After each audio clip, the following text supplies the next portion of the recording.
बदलापूर प्रकरण उजेडात आल्यानंतर महाराष्ट्रात सातत्याने महिला आणि चिमुकल्यांवरील अत्याचारांच्या घटना समोर येत आहे. फक्त लैंगिक शोषणच नव्हे तर त्यानंतर मुलींची हत्याही केली जात आहे. या घटनांमध्ये वाढ का झाली आहे, यामागे कोणतं राजकारण आहे का, असा थेट सवाल महाराष्ट्र नवनिर्माण सेनेचे अध्यक्ष राज ठाकरे यांनी उपस्थित केला. सोबतच त्यांनी महिलांवर होणाऱ्या अत्याचारांचा गुन्ह्यांचा पाढा वाचून दाखवला. ते आज नागपुरात घेतलेल्या पत्रकार परिषदेत बोलत होते. ते काय म्हणाले पाहूया. महिलांमध्ये अत्याचारामध्ये सातत्याने वाढ होते आहे. देशातल्या सर्वात प्रगत राज्याची राजधानी मुंबईमध्येही आज महिला आणि मुलींना सुरक्षित वाटत नाही. आकडेवारी इतकी वाढते आहे की आपल्या राज्याची तुलना ही सतत उत्तर प्रदेश आणि बिहारशी केली जात आहे. 2023-24च्या आकडेवारीनुसार राज्यात महिला तरुणींचा विनयभंग आणि छेडछाडीचे सर्वाधिक गुन्हे मुंबईत नोंदवले गेले आहेत. त्यापाठोपाठ पुणे आणि नागपूर शहराचा क्रमांक आहे. यामध्ये समाज माध्यमांवरून होणाऱ्या प्रकरणांचाही समावेश आहे.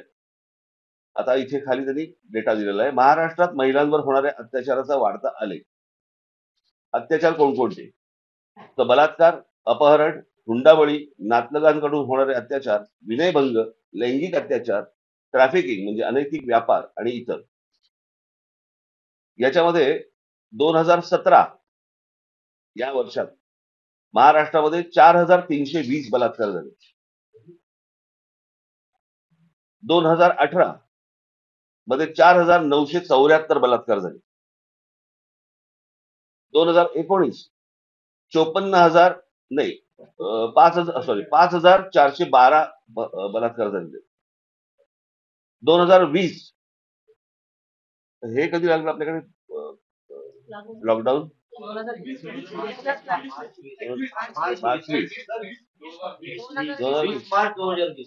2020 मध्ये 4846 बलात्कार आहेत. 2021 5954, 2022 7084 आणि 2023 7521 एवढी बलात्कारची प्रकरणांची नोंद पोलीस स्टेशनला आहे.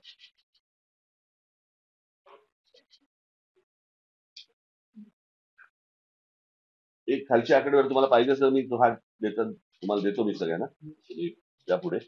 महाराष्ट्रातल्या या आकडेवारीनुसार इथे दर तासाला एक गंभीर गुन्हा नोंदवला जातो. अर्थात हे झाले केवळ नोंद झालेले गुन्हे. नोंद न करता आलेले गुन्हे यापेक्षा खूप जास्त असतील. नॅशनल क्राईम रेकॉर्डच्या ब्युरोच्या नुसार 2022च्या नुसार आकडेवारीनुसार महाराष्ट्रात उत्तर प्रदेशच्या खालोखाल महिलांवरील अत्याचाराची प्रकरणे समोर आली आहेत. महाराष्ट्रात 2019 ते 2021 या कालावधीत 18 वर्षे आणि त्याहून अधिक वयाच्या महिला बेपत्ता झाल्याची 1,0842 प्रकरण आहेत.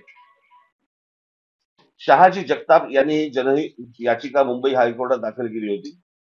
या याचिकेच्या सुनावणी दरम्यान ही आकडेवारी समोर आली. बीड आणि सांगली, आता गंमत बघा, बीड आणि सांगली येथील महिला ऊसतोड कामगारांच्या नकळत गर्भाशये काढली जायची अनेक प्रकरणे समोर आली आहेत. कामामध्ये सुट्ट्या पडू नयेत म्हणून त्यांच्या आरोग्याशी असा खेळ सुरू आहे या 2 जिल्ह्यांमध्ये.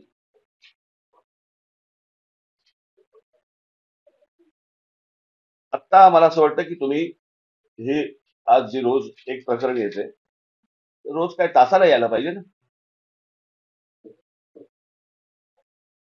म्हणजे महाराष्ट्रामध्ये प्रत्येक पोलीस स्टेशनला किती अशा प्रकारचे गुन्हे दाखल होत आहेत.